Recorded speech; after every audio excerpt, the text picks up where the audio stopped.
For the record, we'll just say that the court offloads the decision of what order we sit to Mr. Hivner, which is normally a good decision. Occasionally, Things go right. that's right, that's right. All right. Mr. Hivner, would you call the correct next case? Okay, thank you. Leah Gilliam versus David Gerregano, Commissioner of the Tennessee Department of Revenue et al. Mr. Hivner does a fabulous job. We're just giving him a little grief.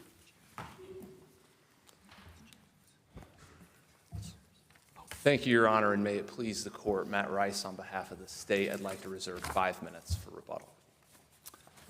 The state uses registration numbers to convey a government message on government-owned property that serves as a government ID and is subject to government approval. Under a straightforward application of Walker, the government speech doctrine applies.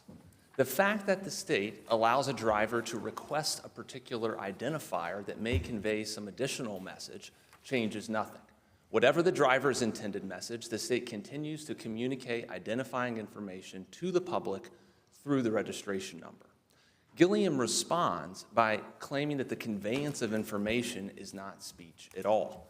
That position would ironically limit the scope of the First Amendment's protections by redefining what constitutes speech, and it would require this court and the state to expose children and others to racist, inflammatory messages on government-issued IDs, or to shut down all requests for personalized plates. The First Amendment does not require that speech-restrictive result. The court should reverse. I'd like to start by discussing the messages conveyed through registration numbers. From the creation of license plates in 1903 to this day. Let me stop you for a moment, Mr. Rice, there, and just kind of cut straight to the chase. So is it your position that Walker controls the outcome of this case? Walker and Summum, the combination of those two decisions, it's our position that those two cases resolve the outcome of this case. With respect, Walker has a three-factor test that set out indicia that help the court determine whether the state is speaking. And we think here that the state is clearly speaking. The license plates were created by the states in order to convey identifying information to the public.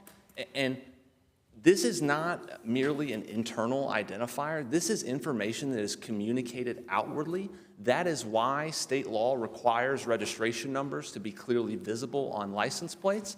And it's why state law requires the characters to be of a sufficient size to be readable from a distance of 100 feet. It's because the state is communicating information to others. Now, that message may be simple and it may serve a functional purpose, but the state is speaking. It's telling the public, identify this vehicle by these alphanumeric characters. And that same identifying message is communicated through the registration numbers on personalized plates. Now, to be sure, a driver with a personalized plate may seek to request a particular identifier that may have some meaning to them and possibly others.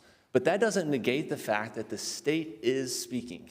And we use roll tide as an example in our brief. A driver with a roll tide configuration may seek to show support for the University of Alabama. But that doesn't negate the state's message. The state continues to convey a message, which is identify this vehicle by the characters ROLLTIDE, or some shortened version thereof.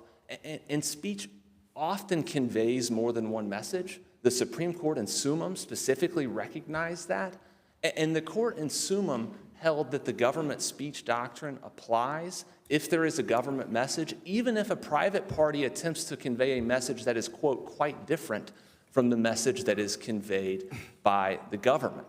The court there didn't attempt to somehow compare the relative strength of coexisting private and governmental messages. It simply looked to determine whether the government was conveying a message, and when it found that message, it determined that the government speech doctrine applied. And so in our view, all registration numbers, whether randomly generated or specifically requested, are communicating information from the state. And we think that... Mr. Rice, does the kind of communicative aspect of the registration number actually make that first factor cut more strongly in favor of the government here than the factor cut in Walker?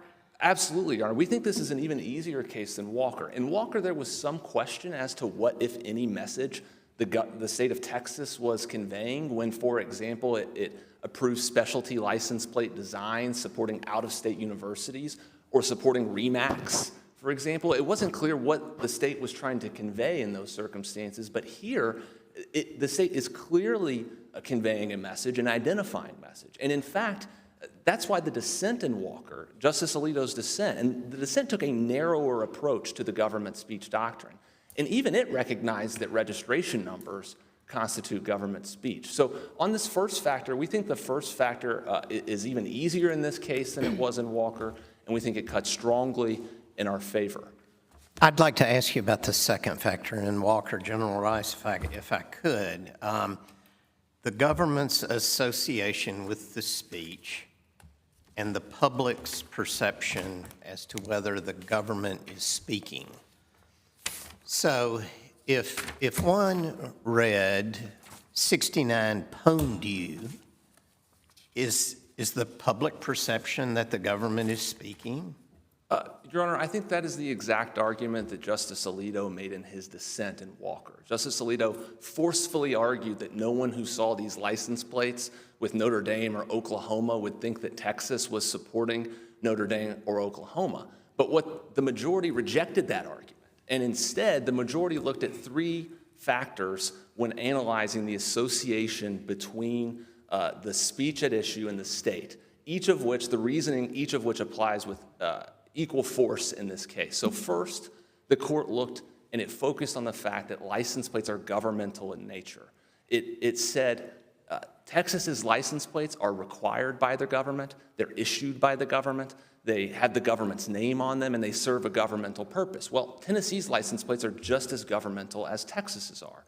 Second, Walker said, well, it emphasized that license plates are government IDs and that the issuers of IDs typically do not allow messages on those IDs with which they do not wish to be associated. Again, that same reasoning applies with equal, if not greater, force here. I mean, Walker said that even though it was talking about the designs on government IDs. Here, we're talking about the actual portion of the government ID that conveys the identifying information. So this reasoning applies with even greater force, arguably, in this context.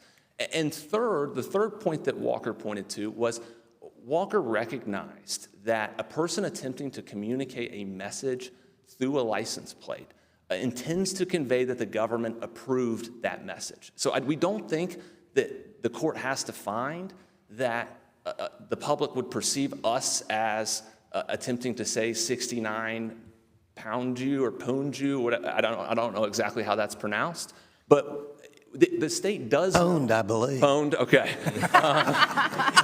Being a gamer member of the younger modern culture. But Your Honor, this point from Walker kind of drives this home, is that there is a reason people attempt to enlist the government to convey their message. It's because they recognize that rather than doing so through a more efficient means like a bumper sticker, it's because they recognize the association of the messages on the plates with the state, and that people will know that the state has approved this license plate. And so we think that each of the three Walker considerations under the public perception factor cut in our favor here. Mr. Rice, let me ask you, is there anything in the record about how this process works? There is, Your Honor. The reason I ask that, if we decide this is government speech, does that not run the risk that there's going to be some kind of government overreach in determining which one to approve and which one not to approve, maybe viewpoint discrimination, something like that? I don't think so, Your Honor, because the Department of Revenue is charged with implementing the license plate programs. And the legislature has specifically instructed the commissioner of the Department of Revenue and provided him instructions as to which type of plates may be issued. And here, the statute at issue refers to plates that are offensive to good taste and decency. And the department has interpreted that statute to be a reference to offensive modes of expression, like profanity, and several categories of traditionally offensive subject matter. But there's no back and forth between the person asking for the plate. They don't get something back that says, this appears to be offensive. What do you mean by this? Why should we approve it? Nothing like that happens. There's no back and forth, Your Honor. An application is submitted, and then Department of Revenue employees review each and every request that is received, and they do a search. They first compare against what is called the objectionable table. It's Trial Exhibit 15. It's a long list of objectionable combinations that many of which have been requested in the past. And it first compares against that, and then it goes to Google and Urban Dictionary to try to do its best to determine whether someone is attempting to say something inappropriate. And so that is kind of the process by which, and if the initial reviewer determines that this is inappropriate, it will move up the chain, and it will be reviewed by a next level of Department of Revenue. We can only hope that these 5 people have a wide experience level, young, old, in between, whatever. Yes, Your Honor. Okay. Yes, Your Honor. I mean, many of 5 of us wouldn't have a clue. and many of, Your Honor, Speak for yourself. Most of us wouldn't. No, I wouldn't either. This goes to a point that I do want to address because, plaintiff has identified a few combinations that he claims should not have been issued, many of which I did not know what they meant, and so I'm not surprised that some of our employees did not know what they meant. But under the third factor, the control factor, what Walker and other courts have looked to, the courts have looked to first whether state law sets the parameter. And here, state law dictates the number of characters on license plates. It dictates the size of those characters, the style of those characters, and acceptable configurations. And not only that, we do have employees that full-time review 80 to 100 requests for these that come in each and every day. That is the exact type of final approval authority that courts have repeatedly held support a finding of government speech. Well, let me ask you, then you're talking about the process by which they go through and evolving those. Has that process changed recently over the past few years? And I guess my point being, why was this, Ms. Gilliam, allowed to use this license plate for so long if it's been offensive? Yes, Your Honor. I mean, that is a bad atmospheric fact for us that she has had this plate for so long, but I don't think that necessarily affects the government speech analysis. We do revoke plates. We didn't revoke this one earlier in the process. It was brought to our attention. I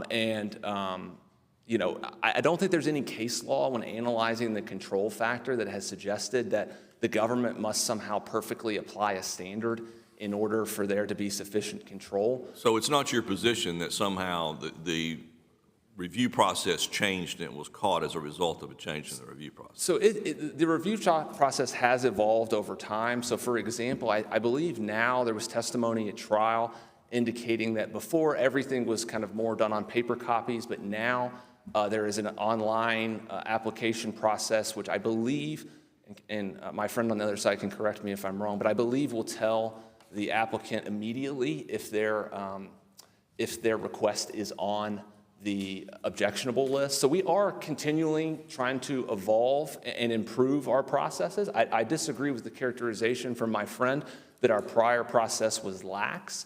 I mean, if you look at the number of plates that were identified, they pale in comparison to the 60,000 or plus active personalized license plates. So this is the exact type of final approval authority that courts have repeatedly held support a finding of government. So, Mr. Rice, what do we do with, or how would you respond to the argument that in deciding what's an appropriate plate and what's not an appropriate plate, it's a very individualized determination, isn't it? So what might be offensive or indecent to one person in the department might not be offensive, indecent, or even understood by someone else in the department. So how should that be applied? A couple points. One, my first point is that is why the Department of Revenue has interpreted the statute to cover 6 specific categories that guide the review process. So it isn't just a straight up, I think this is offensive. I mean, there are categories: profanity, references to sexual acts, racial slurs, violence, Derogatory slang, I believe, is one, and I'm blanking on the last one. But, Your Honor, so the discretion has been narrowed through that interpretation of the statute. But to step back, plaintiff attempts to shift the focus of the third factor from whether the state is exercising final approval authority to the specificity of the criteria. But no government speech case focuses on the specificity of the criteria that is being applied. So, for example, in McGriff, the 11th Circuit, this involved a display of paintings in a government facility, and the standard that was at issue there was to the satisfaction of the city manager.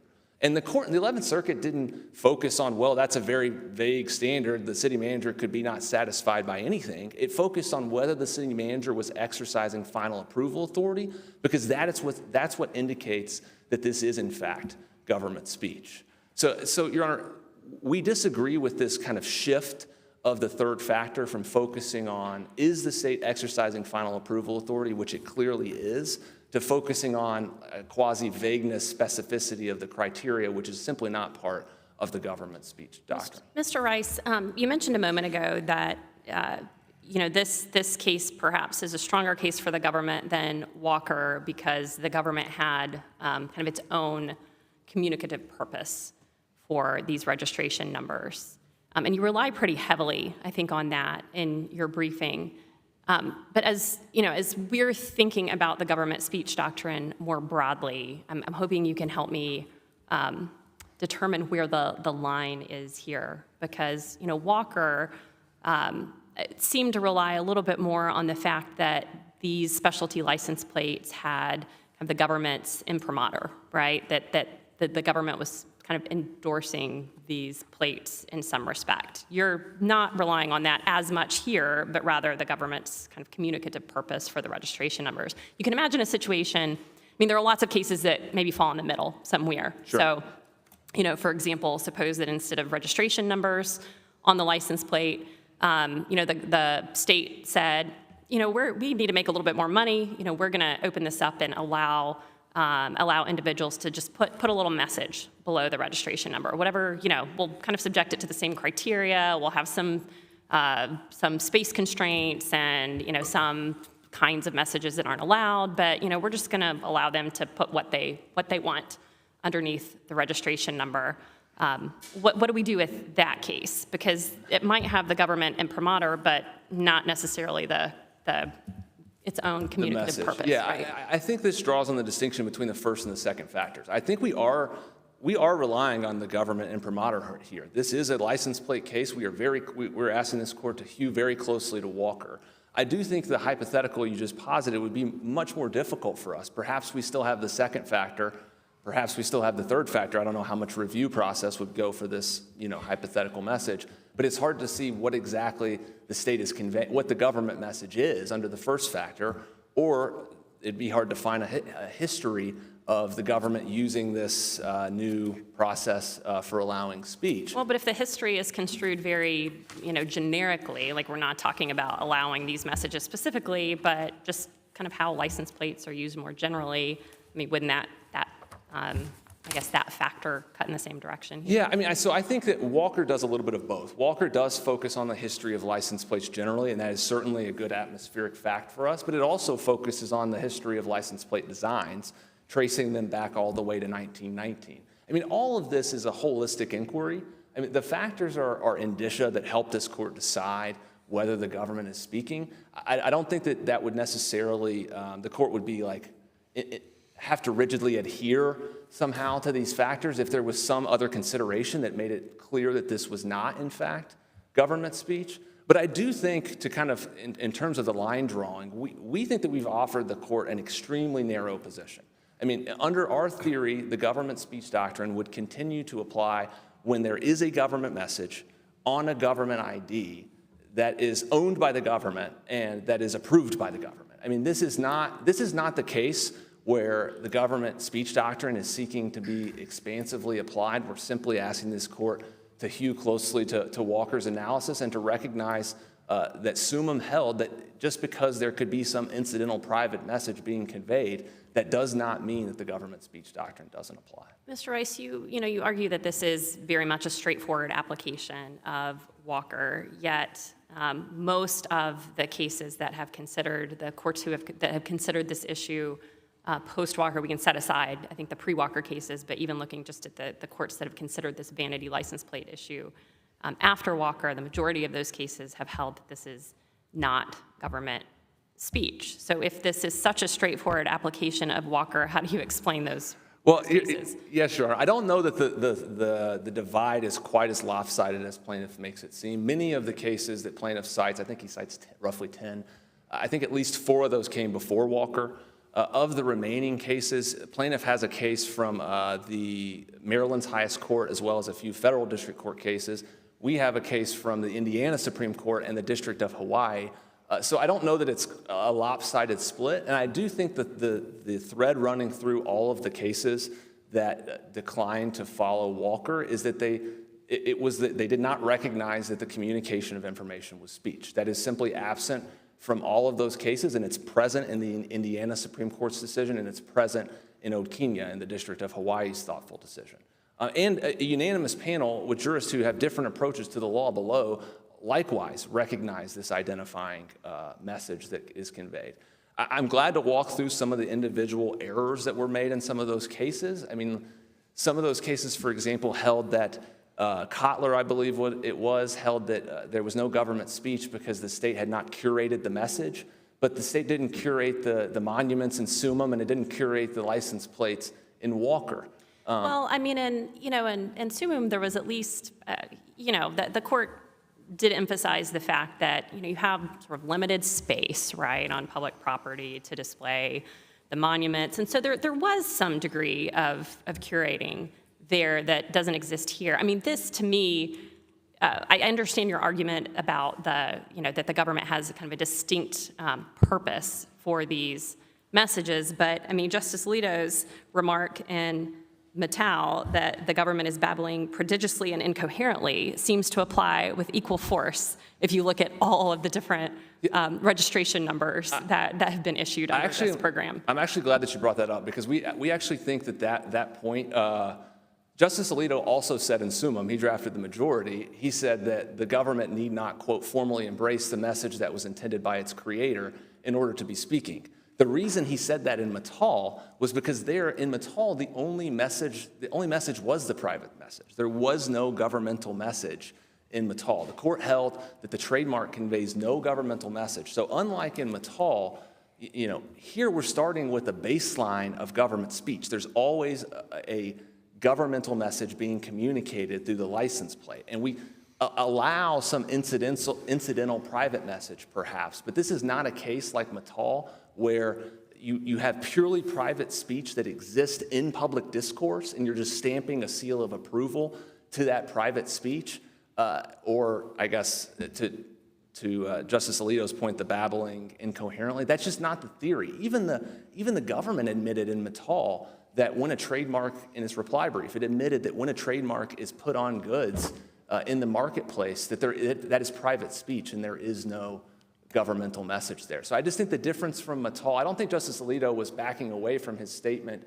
in Sumum that the government need not formally embrace the message intended by the private party in order to speak. When he said that in Mattel, it was just a fundamentally different circumstance because there was no government message there. Mr. Rice, let me change gears on you a bit. The witness for the Department of Revenue testified that these plates convey the individual's own message, I believe is what the witness said.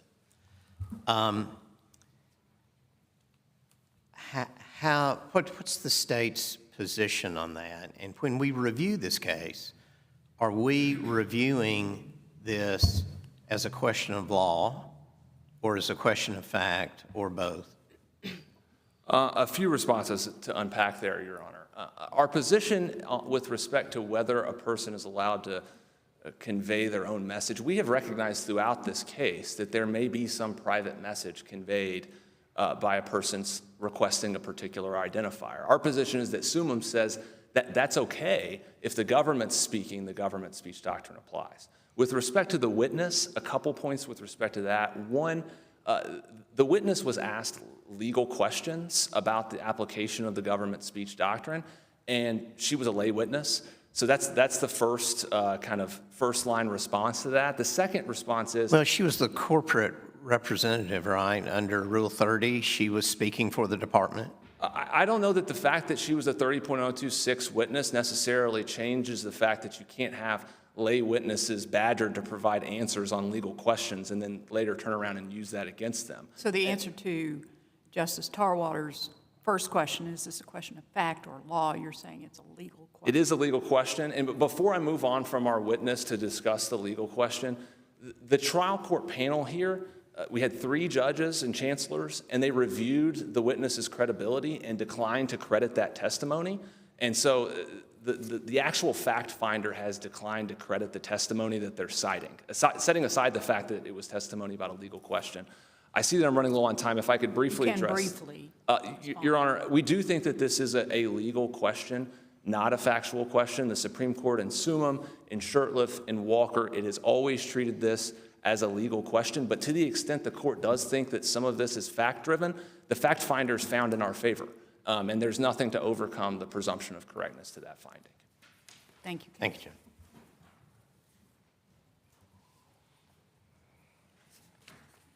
Mr. Horowitz? Morning, Your Honors. Daniel Horowitz of the Nashville Bar on behalf of the appellee. I'm here with my co-counsel, Melissa Dix. Mr. Horowitz, before you begin, you have the last word. How do you pronounce the... It is pwned, Your Honor, which I believe Judge Davis noted in a footnote in the Court of Appeals opinion. You are correct. I thought I was correct on that. Based on what I just heard, I almost feel compelled to clarify that even though the brief that I filed in this case contains my government-issued bar number, our brief is not the government's speech. Now, of course, you all knew that, just like everyone in this room knows that Commissioner David Gerregano is not actually broadcasting the messages big, sexy, or butt naked to Tennessee's citizens. You know that for 3 main reasons. First, Tennessee has never in its history used the personalized plate program to communicate government messages. Never. Second, the public's likely perception is that a private person is speaking through personalized plate messages. In fact, the record makes clear that virtually nobody thinks that personalized license plates convey government messages, including the people in Tennessee government who advertise the program to the public, and including, as Justice Tarwater Well, noted. now, wait a minute. What is the primary purpose of the combination of letters and numbers on the license plates? What is objectively the primary purpose? Are we talking about the random government configuration, or are we talking about the personalized plates here, or are we talking about license plates generally? What is the purpose of having the combination of letters and numbers on vehicle license plates? I think the purpose, certainly at some level, is to convey registration of the vehicle. But the reason that this entire argument about this functional identifying message makes no sense here and doesn't control here is because it is foreclosed by Mattal. Let me just read the 2 important sentences from Mattal that foreclose this argument. So the first is, holding that the registration of a trademark converts the mark into government speech would constitute a huge and dangerous extension of the government speech doctrine. That's the first one. Here's the key. For if the registration of trademarks constituted government speech, other systems of government registration could easily be characterized the same way. So just like the fact of a registration of a trademark, I guess at some level communicates a functional message that the trademark is registered. But if I am driving a car that's not mine and I'm stopped, the officer is going to look at who owns that car, and he's going to inquire why I'm driving a car that is not mine. It has an official function, whether they're random numbers, whether they're personalized.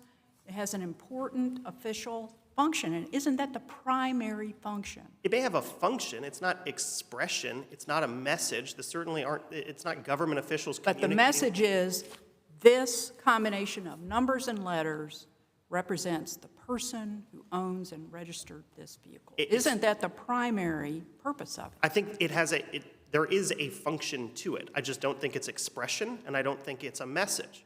Mr. Horowitz, you seem to be, I guess, holding government speech to a higher standard than maybe other kinds of speech to kind of qualify as speech that's protected by, well, I mean, that's not the best analogy, but if I understand your argument, you're saying it has to be expressive to constitute, any sort of government speech. But, I mean, as opposing counsel points out, I mean, courts have recognized that all sorts of speech is protected by the First Amendment, even if it is not expressive in nature. So can you point to any cases that, I guess, require, in order to deem something government speech, that the Sure. speech be expressive in nature rather than just informational or something along those lines? Yeah, so let me just flag. So shirtlift refers to Boston's control over the flag's content and meaning that here is key, right? The content and the meaning. Also just want to step back a little more broadly. The entire purpose of this inquiry, of going through these three factors, is to determine whether the government is really speaking for itself or whether it is using this as cover for censorship of private speech. And clearly, that is what is going on here. You know how you know? Because the interest that the government asserts here, right, regulating offensiveness, has nothing to do with the functional purpose that Chief Justice Kirby just observed here. They are totally untethered from one another. Ms. Gilliam's plate, just like every other personalized plate, at some level serves the functional message, that they call it, of identification. That has nothing to do with offensiveness. What they are trying to do is hold back censorship authority to regulate messages on messages of private expression in order to ensure that the government's viewpoint is conveyed here. Let me ask you about that, because if your client wanted to express herself in this way, 69 pwned you, she could buy a bumper sticker, put it on her car, but for some reason she wants to use a state license plate, which admittedly there are safety reasons and legal reasons to have identification on a license plate. She wants to use the state's license plate to convey her message that she could just put on a bumper sticker, and there's no issue with that then, right?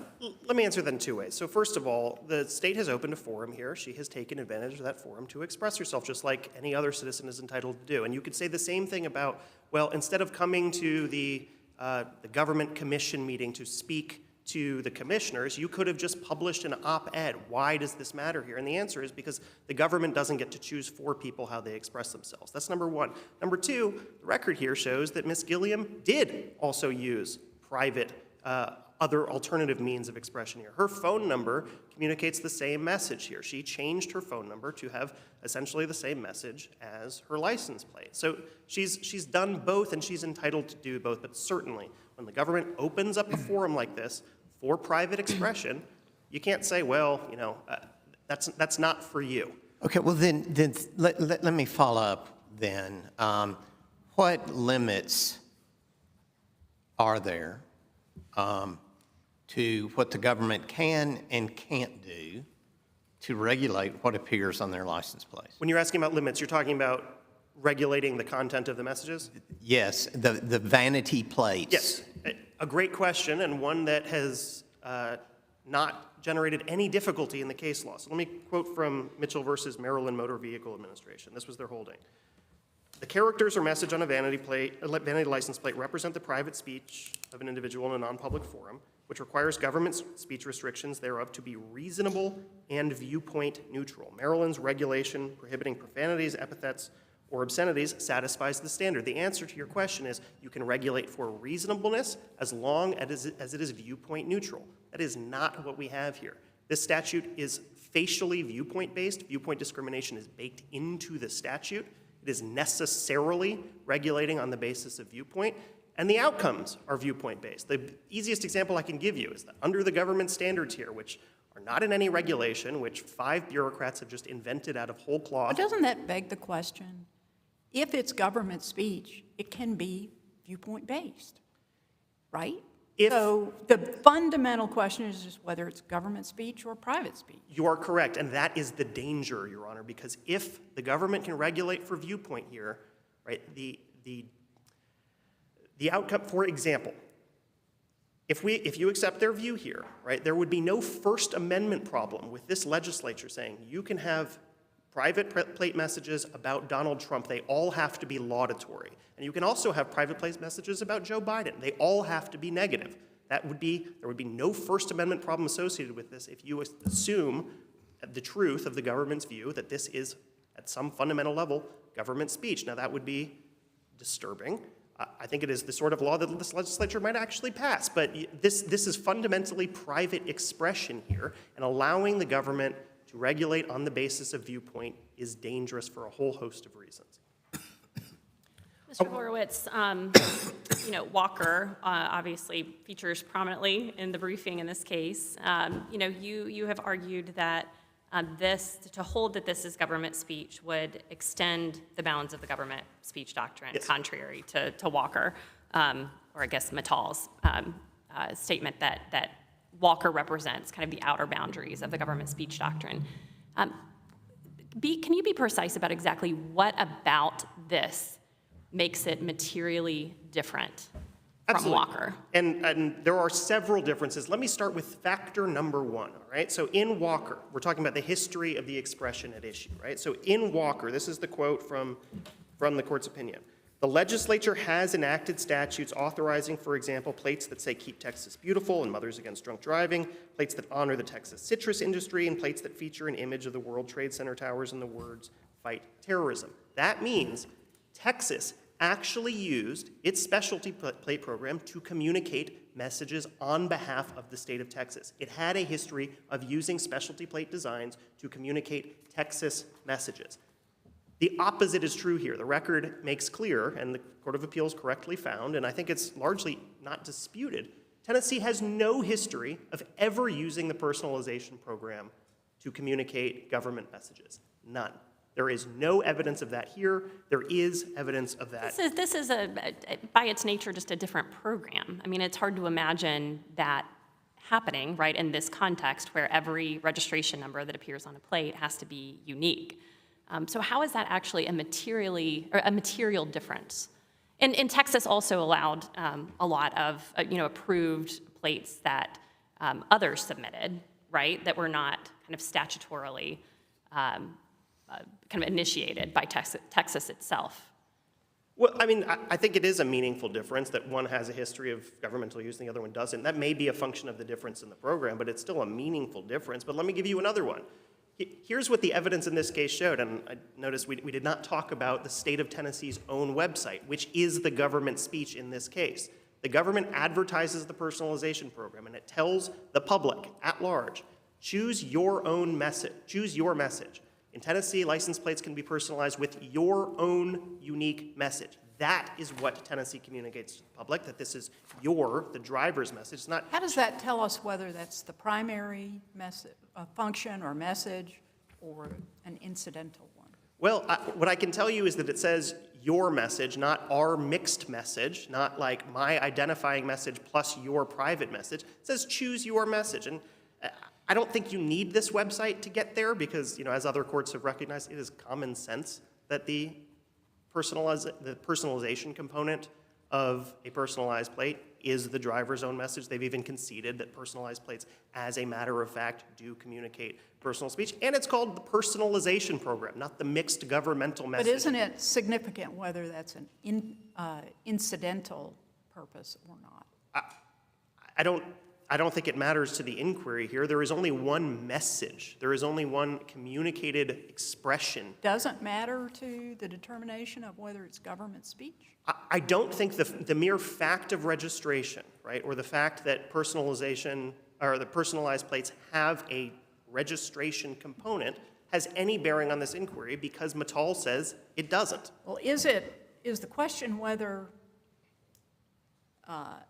private speech has an incidental government function, or whether government identifiers have an incidental private message? The question is the content and the meaning of the message. That's what Shurtleff says, the content and the meaning of the message. But the fundamental meaning function. is this license plate belongs to this person.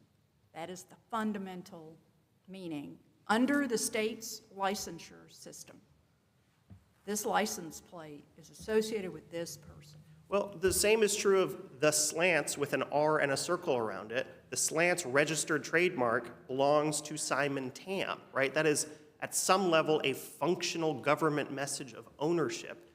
But the Supreme Court has said this does not convert what is clearly purely private speech, right, into government speech. The mere fact of a registration program, there's no government program exception to the government speech doctrine, right? The content of the message, the meaning of the message, the design of the message, these are all inherently private. But I want to go back to your second factor that you just mentioned, and that's that the government advertises the personal license plates on the website. That doesn't mean that, any reasonable person would have to assume that comes with limits, correct? That's not saying you can put FU on a license plate, and it happens. There has to be reasonable restrictions on the ability to use to put things on that personal license plate. I agree with you, and nobody is suggesting that there aren't limits here. We have never said that. No other courts that have adjudicated this have said that. That's not our position. Whether there can be limits is a different question than who the speaker is. I want to briefly just go through factors 2 and 3. Before you get to 2 and 3, I'd like to follow up on the last two questions by Justice Bivens and Chief Justice Kirby. And maybe I missed this, but I've been listening very carefully. Does this license plate that's at issue in this case contain any scintilla of government speech? I don't think there's any government message here. I don't think there's any government expression here. And I think those are the questions. The content of the message, the meaning, and the expression. No, there's no expressive component. But my question is, getting to the government speech versus private speech, is there any government speech on Ms. Gilliam's, your client's, license plate? Nothing beyond a registration component. Well, that's a pretty important thing, right? It identifies the vehicle and identifies the owner. I might think it were important if Mattal didn't say explicitly that this doesn't make it government speech, and Mattal said none of the 3 factors were met. Well, Mattal was a very different situation. Yeah. I mean, Mattal didn't, if you think about the identification and registration purposes for which these numbers are used, I mean, that was simply not present in Mattal in the same way. I'm not sure that I agree with you, Your Honor. So, Mattal starts by saying the federal government does not dream up these marks. It doesn't edit marks submitted for registration. The same is true here. Mattal says unless offensive, an examiner does not inquire whether any viewpoint conveyed by a mark is consistent with government policy. The same is true here. Here, the government doesn't even care what you put on a personalized. But it's the same mark. But the government is also not saying, okay, you have a company. If you don't choose the name or a product, if you don't choose the name, we're going to assign random numbers and letters to it. Because it doesn't, the primary purpose doesn't serve any governmental function. So I think we're getting a little bit far afield of the inquiry here, which isn't function, it's not purpose, it's message, it's meaning, it's expression, right? There is no governmental expression involved in a random. But that goes to the government imprimatur.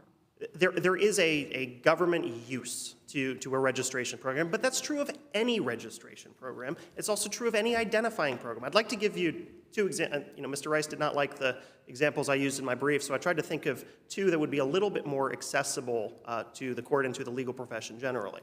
This court, a few months ago, I believe, changed its rules to require on briefing not only your name, not only your bar number, not only your address, but also your email address, right?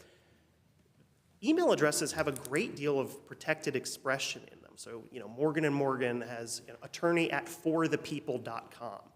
Under the government's view here, because this conveys a functional identifying message, it enables opposing counsel to know where to email documents, same thing for the courts and the clerks, right? You would be able to now regulate email addresses for offensiveness or based on viewpoint.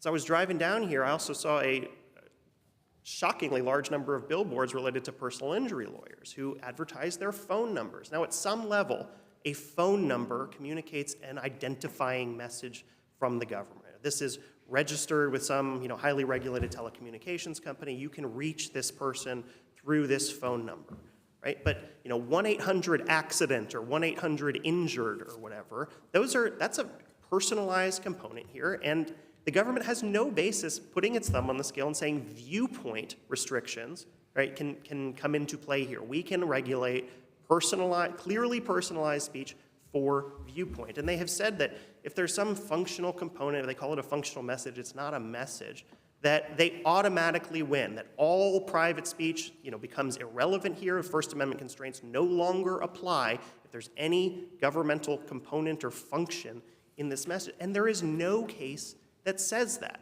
The closest you get to the court even touching this issue is in Shurtleff, where Shurtleff says, not only did the government embrace the messages on those flags, that all or most of those flags they claimed do communicate the city's official sentiments, and not only was the public likely to see it that way, but even so, because of the way Boston advertised this program, said that this was a forum for private speech, and basically had an all-comers policy, government loses that case on government speech grounds. But that is as close as you get to a mixed speech component case as we have here. It's just not true of Summum.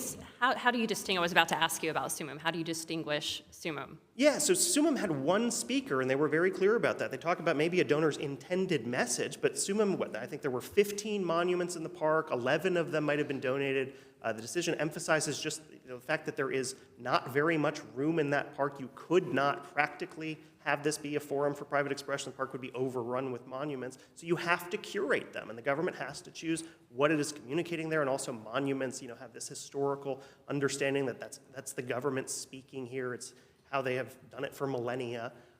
Isn't the government in some ways curating here? There are space constraints, right? You have to, the number letter combination has to comply with the number of spaces that are available. There are some other constraints. Is it your view that that's just not enough, that that's not the sort of curating that is relevant? It's certainly not curating the message, right? There might be an alphanumerical number constraint, right? You can only get 7 characters, but it's not curating the messages of private plates. In fact, it does not care about the messages on personalized plates unless it thinks they might be offensive. Everything else gets through. They don't even worry about it. Mr. Horowitz, I'm sorry. Go ahead, Justice. I was going to say, a few days ago, Mr. Horowitz, you provided us as supplemental authority the U.S. Supreme Court's recent case in Lynn Q. versus Free regarding the new test that the court adopted for purposes of determining whether it was essentially governmental action for purposes of blocking social media requests. Explain to us how you feel that impacts this case. Yeah, so I think it's persuasive, right? And I think it's another example of a kind of a mixed speech issue. So they're talking about the case is about when government officials can block private citizens from their social media pages, and it's using as an example this what they call a hypothetical from the offline world. And the first example they give is a school board president at a school board meeting who announces that the school board has lifted pandemic-era restrictions. And they say, that is clearly official governmental speech. And then they compare the exact same message given by the same person, right, at a backyard barbecue to their neighbors. And the context there, this holistic inquiry that you have to undertake here to determine whether speech is private or whether it is governmental, makes clear. That wasn't a government speech case. It was not a government speech case, but it was a case about whether a government official is speaking in their capacity as a government official or privately. So I think that, I'm not suggesting that it is controlling here. I am suggesting that it is persuasive, right? That same analysis applies to cases like this and any other government speech case. Who is really the speaker? And that's what Justice Alito has focused on in his proposed new test. But these 3 Mittal factors, or 3 Walker factors, as clarified by Mittal, really control the outcome here because not a single one of them favors the government. We've discussed initially that, as compared with Texas, which was using the specialty plate program to speak, Tennessee here has not. As to the perception here, we haven't talked about the poll or the overwhelming one-sided evidentiary record, including the government's own designated 30026 witness, not just saying that this is Ms. Gilliam's speech, flag here, also went on to say, and not the government's. In other words, the very censors who implement this program don't see this as a government speech case. They don't see it as government speech at all. Neither does anyone else. Why is that relevant Well, because if this is a question of law? I think it's a mixed question of fact and law, and I think you have to ask where the evidence preponderates. These depositions were admitted at trial. They are binding against the Department of Revenue. They're certainly Well, persuasive. they're binding to the extent that they are covered by the 30.026 designation, correct? Yes. So what, do we have the designation in the record?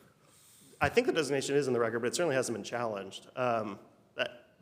We asked. Designation, I assume, does not ask them their legal conclusions as to the. No, I wanted them to explain their defenses, including the government speech defense. And then, the fourth question out of the gate is, whose speech is this? And she says it's Miss Gilliam's and not the government's. I mean, I thought that was going to be the end of this case, but we're here almost 3 years later, still fighting, despite the government saying on its own website, this is private speech, despite the government's own designee saying this is private speech, despite the actual people involved in this program saying it's private speech, despite a dispositive 87% of Tennesseans, right, a gap that would, impress a North Korean dictator election, 87-4, saying that this is clearly private speech. Nobody thinks that this is governmental speech, and we propounded an interrogatory saying, who does? They got nobody. Let me turn that back around a bit and ask you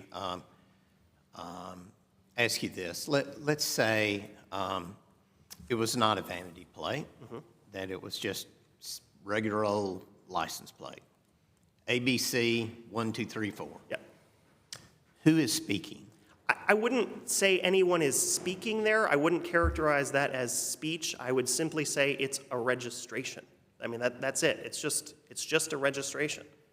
There's no message. There's no expression. It is merely a registration, no different from a VIN number, right? It's the same thing.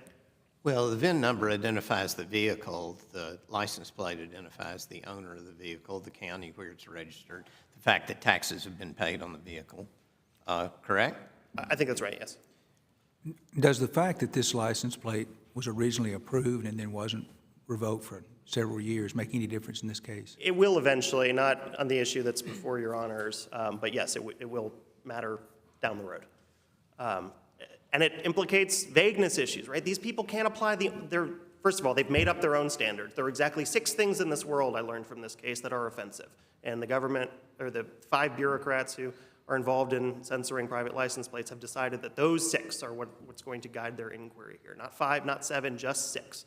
That is untethered to the statute. They've simply made it up. There's no regulation on this. They don't even have definitions for any of the 4 central terms that they use here. And then after that, they apply their own professed criteria completely inconsistently, and they cannot do it, as I think the record overwhelmingly demonstrated, in the way that they say that they actually or intend to apply these criteria. So you get But this. those questions are not before us. They are not. They do affect, I think, the control inquiry. I do take some issue with the way that opposing counsel has characterized the inquiry. It's not just about ultimate approval. So again, let me just read from Mattal. We discussed this earlier. This is examining the control inquiry. It says, unless offensive, an examiner does not inquire whether any viewpoint conveyed by a mark is consistent with government policy. It's the same thing here. They do not care. Tennessee does not care what a personalized license plate says unless it might be offensive. They play no role in developing the message. They play no role in editing the message. They don't even display the message. All they want to do is reserve for themselves censorship authority over what is unambiguously private expression. That's why we're here. And it's an easy enough question that there is a lopsided degree of authority, almost all going the other way. Vaughter, the case that the Indiana Supreme Court issued here, predates Mattal, which says you got to stop here.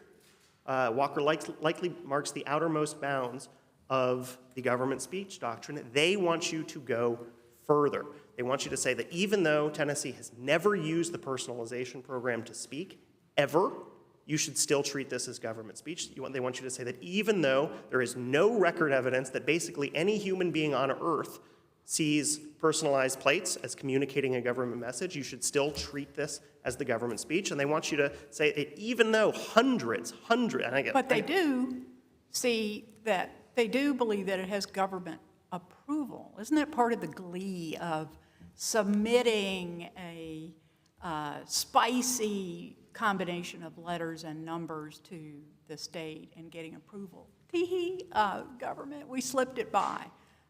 That's why you want to have it on your license plate and not just on a bumper sticker, right? Because it conveys the government approved this message.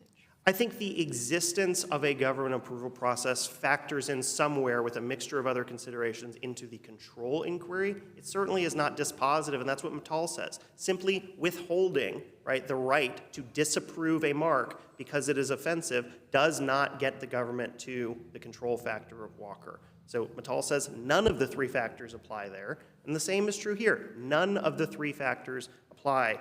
And it Mr. Horowitz, could I want to give some credence to your concerns about government censorship. I think those are real, legitimate concerns that are risked by an overly expansive government speech doctrine.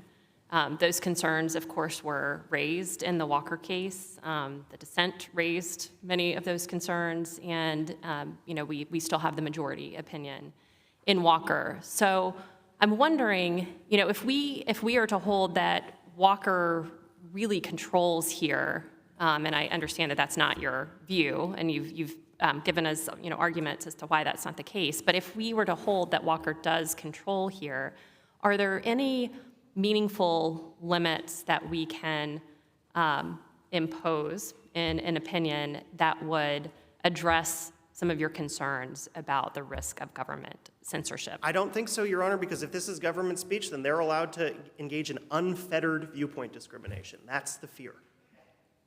I see my time has run out. Court should affirm. Thank you. Thank you. Rebuttal, Mr. Rice? Thank you, Your Honor. Just a few quick points. One with respect to Linkey versus Freed. As the court recognized, this is a state action question. It is not a government speech case. Plaintiff portrays this as being a mixed speech case, but I don't quite understand. I understood the decision there to be, is the government official speaking in either their official capacity or in their private capacity? But to the extent this is somehow a mixed speech, it bears on that. I don't know how it could help plaintiff, because it would just mean that there was no governmental action whatsoever. So I don't quite know how that would even make sense. To the extent he uses it for the purposes of saying that context is important, we agree that context is important, and we think the context here of putting the registration numbers on the license plate is key, and that is why this is government speech. A lot of plaintiffs' arguments stem from the premise that there is no governmental message being conveyed here. Plaintiff claims there's no history of conveying messages. Of course, license plates have been around since 1915, and from 1915 until the personalized plate program in the 1990s, I believe it was, the only message was a governmental message. It was the identifying message. So we think a lot of these arguments simply stem from a place of rejecting the notion that there is any governmental message whatsoever. With respect to the mixed messages issue, plaintiff has the briefing provides no line or a way to distinguish summum. Summum is very clear on this, that speech often conveys more than one message. It's very clear that the government does not have to formally embrace the message intended by the private party. And it says that the government can convey a message that is, quote, quite different. Plaintiff portrays Shurtleff as being a mixed messages case, and it's simply not. There, the court held that the city's lack of control over the flags showed that it did not, in fact, intend to convey a message. And how could it have conveyed a message? It wasn't even looking at the flags before they were being raised. So, Mr. Rice, one question. If we do hold that Walker controls, do we need to go further and express limits related to censorship, or can we decide the case just by deciding the narrow issue? I think the court can decide the case based on the narrow issue. The court below, we maintain the argument that a substantial number of applications of this law are not viewpoint-based. That issue has not been briefed to this court. It was briefed to the Court of Appeals. The Court of Appeals declined to address it. They said, well, we're going to find that this is not government speech, and we will remand for consideration of the viewpoint neutrality issue. And so, Your Honor, we don't think it's properly in front of the court at this point. We think the only question before this court is the narrow government speech question, and we're asking this court to take, to issue a narrow holding that hews very closely to Walker's opinion. Mr. Rice, opposing counsel has suggested that there is some sort of germaneness requirement, I guess, that would require a court to look at whether the control that the government exercises over the messages is kind of related to its communicative purpose in having the speech. Do you agree with that? Do you disagree? If you disagree, what authority is there to support your view? I think I've not seen any cases that focus on that when analyzing control, so I think it's the absence of authority in support of his position.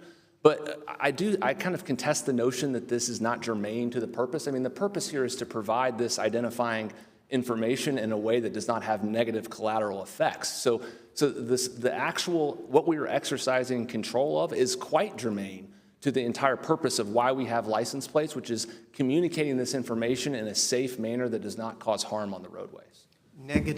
Negative collateral effects. What do you mean?